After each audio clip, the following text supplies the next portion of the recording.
Comme vous le savez, au jeu de la plupart des experts footballistiques qui estimaient que Real n'était pas favori lors de ces doubles confrontations. Avant l'entame même de ces doubles confrontations, Real n'était pas considéré comme un véritable favori face à City. Mais là, Real les a donnés vraiment les a fait douter dès le match aller parce que là, Real qui va prendre le devant en battant cette équipe de City sur la marque des 3-0. Et ma vidéo précédente, je vous avais très bien dit que Real aurait même pu aggraver le score jusqu'à 5-0.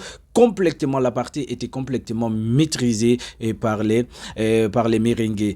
Si vous regardez la physionomie du match, parce que dès l'entame et dès l'annonce, les 11 de départ de ces 10 parties, on a vu que vraiment Real était venu Real a présenté seulement vraiment les joueurs qu'ils avaient à sa disposition. Arbeloa, c'est ce qu'il a fait, mais City avait un effectif pléthorique qui avait complètement de problèmes vraiment à choisir des joueurs qui vont répondre. Et Pep Guardiola, c'est là qu'il a commis une erreur irréparable en choisissant seulement par la crainte, je ne sais pas, par la crainte ou bien par le changement de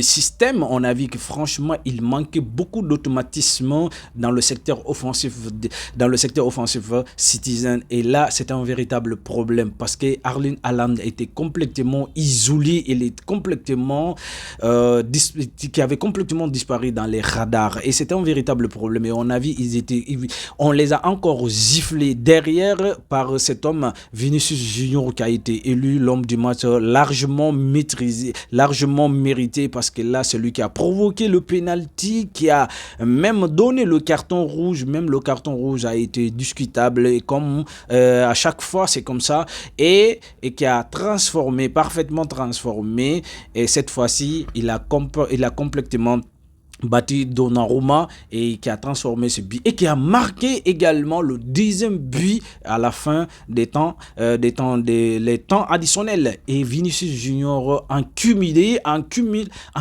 de buts, 5 buts à 1. Alors City parvient uniquement à mettre un seul but devant son public, face à son public. C'était ridicule, vraiment largement dominé par les merengues. Franchement, des gars, c'est incompréhensible.